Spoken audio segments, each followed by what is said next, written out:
Selamat pagi, jemaat yang dikasihi Tuhan.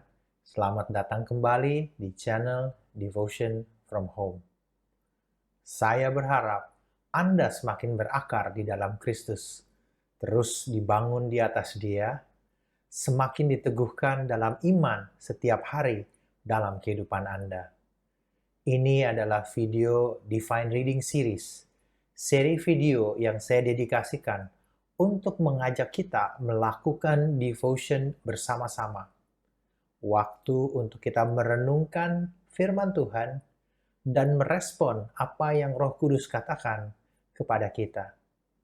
Saya mengajak kita untuk melakukan pause video, memfokuskan pikiran dan hati kita kepada firman-Nya, membangun hubungan kita bersama Tuhan. Kita akan merenungkan dari Mazmur 14. Saya akan membacakannya dalam versi bahasa Indonesia dan kemudian dalam bahasa Inggris. Demikian firman Tuhan. Mazmur 14. Untuk pemimpin biduan dari Daud. Orang bebal berkata dalam hatinya, tidak ada Allah. Busuk dan jijik perbuatan mereka, tidak ada yang berbuat baik.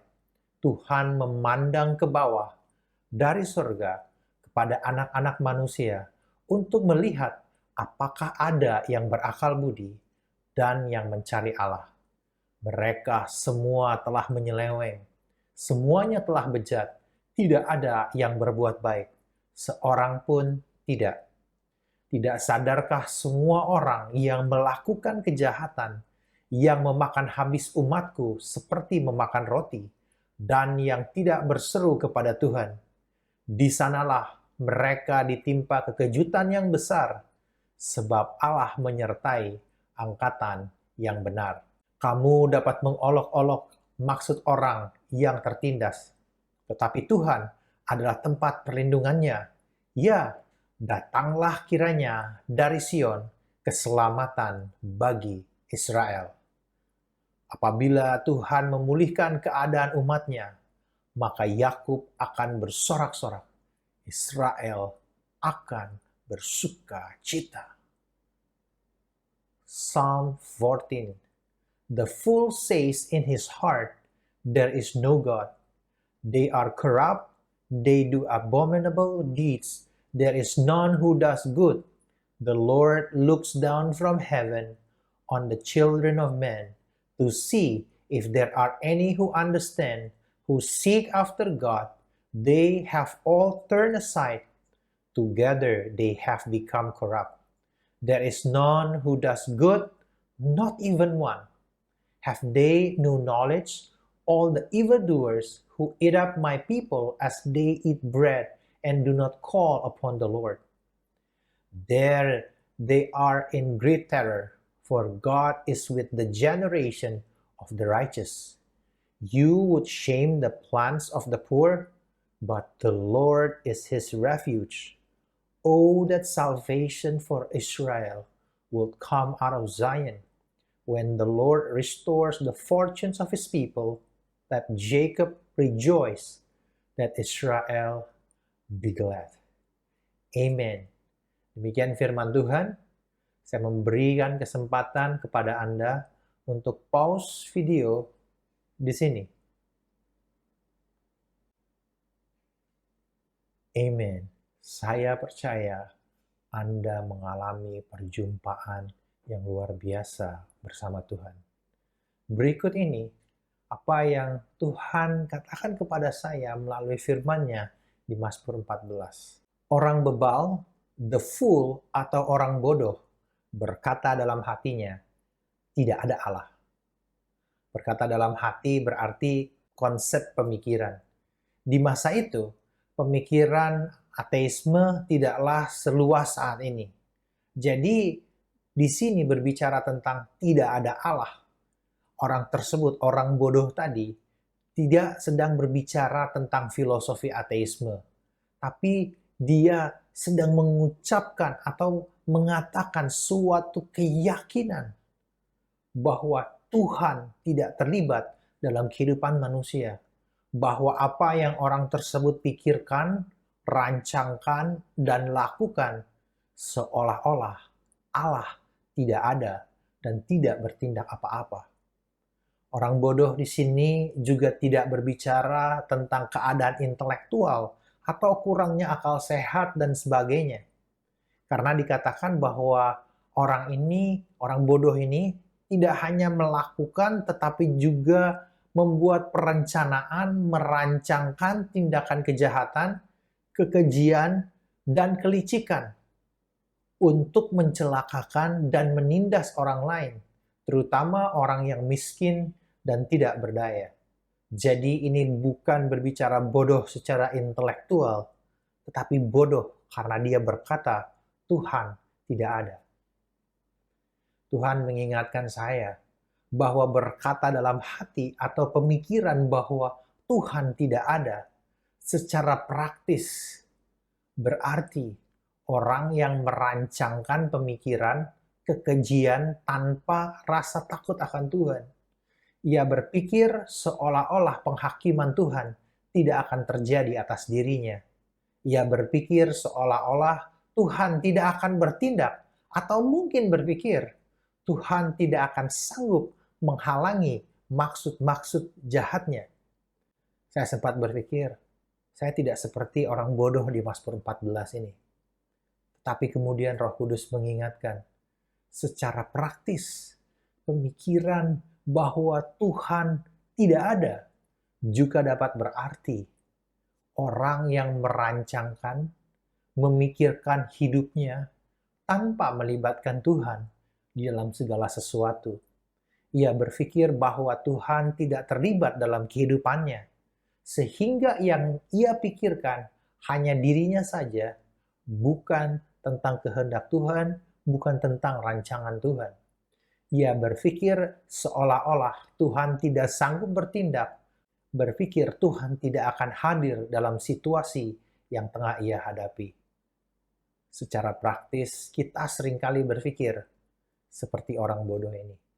Ketika kita berusaha menjalani kehidupan kita tanpa doa, tanpa komunikasi dengan Tuhan, membuat perencanaan ini dan itu, membuat rencana atas keuangan kita, atas bisnis kita, atas pekerjaan kita, atau bahkan atas pelayanan kita, tanpa doa, tanpa berkomunikasi kepadanya, apa yang menjadi kehendaknya dan rancangannya atas hidup kita.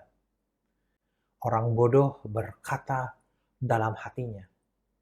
Secara lahiriah, mungkin orang tersebut beribadah, melakukan tindakan yang religius, tidak berkata secara terang-terangan bahwa Tuhan tidak ada. Tetapi dalam hatinya, penuh dengan kekhawatiran, selalu takut akan masa depan, cemas terhadap kebutuhan-kebutuhan hidup dari hari ke hari, suatu rasa takut yang terus-menerus. Ini yang Tuhan ingatkan kepada saya, bahwa sewaktu kita menjalani kehidupan tanpa doa, kita akan terus-menerus khawatir atas kehidupan kita. Kita sebenarnya tengah menjalani kehidupan dengan cara yang bodoh. Jadi secara praktis, kalau saya boleh katakan, kadang-kadang kita lupa bahwa sesungguhnya Tuhan hadir, Tuhan berkuasa. Ayat 2. Tuhan memandang ke bawah dari sorga kepada anak-anak manusia untuk melihat apakah ada yang berakal budi dan yang mencari Allah.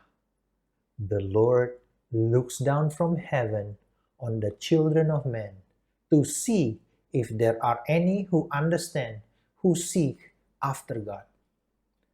Frase Tuhan memandang dari sorga kepada anak-anak manusia dalam beberapa referensi sebelumnya di Alkitab, di Kejadian 6 dikatakan, ketika dilihat Tuhan bahwa kejahatan manusia besar di bumi dan bahwa segala kecenderungan hatinya selalu membuahkan kejahatan semata-mata.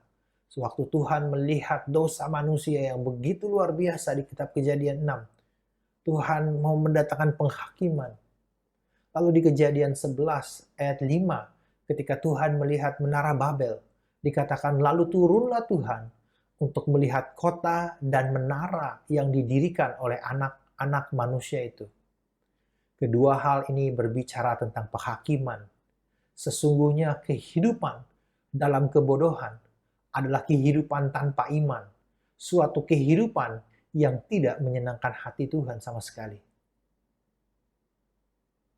Firman Tuhan berkata, mata Tuhan bukan hanya berbicara bahwa Ia mengetahui dan bertindak atas kehidupan kita. Mata Tuhan juga berbicara bagaimana Tuhan mencari orang-orang yang bersungguh-sungguh hati mencari Dia. Selanjutnya di Mazmur 2 dikatakan, Tuhan mencari apakah ada yang berakal budi dan mencari Allah. To see if there any who understand and seek after God. Di Mazmur, seringkali istilah bodoh dikontraskan dengan kata bijaksana. The fools contrasted with the wise. Itulah yang Alkitab katakan tentang hidup bijaksana, di mana kita menjadikan Tuhan sebagai pusat kehidupan kita. 2 Tawarin 16 ayat 9 berkata, karena mata Tuhan menjelajah ke seluruh bumi untuk melimpahkan kekuatannya kepada mereka yang bersungguh hati terhadap Dia. Ketika kita hidup mencari Tuhan, menjadikan Tuhan pusat kehidupan kita, bergantung kepada Tuhan dalam setiap hal kehidupan kita.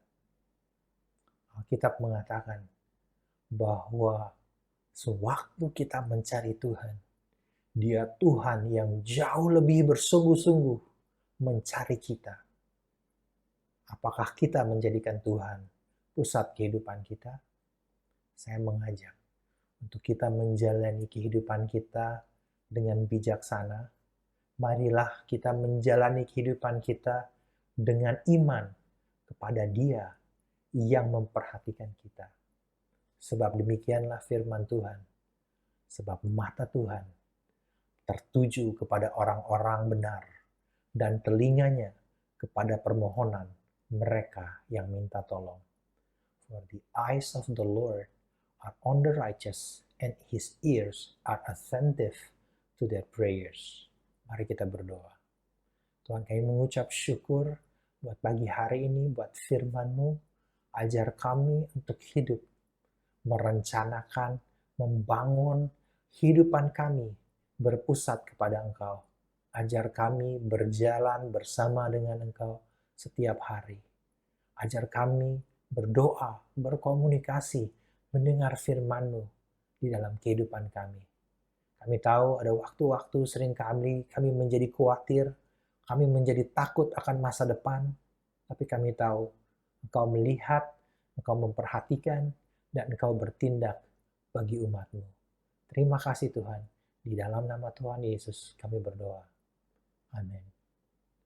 Selamat merancangkan, melihat kehidupan Anda bersama dengan Tuhan, suatu kehidupan yang bijaksana, kehidupan dalam iman kepada Yesus Kristus Tuhan kita.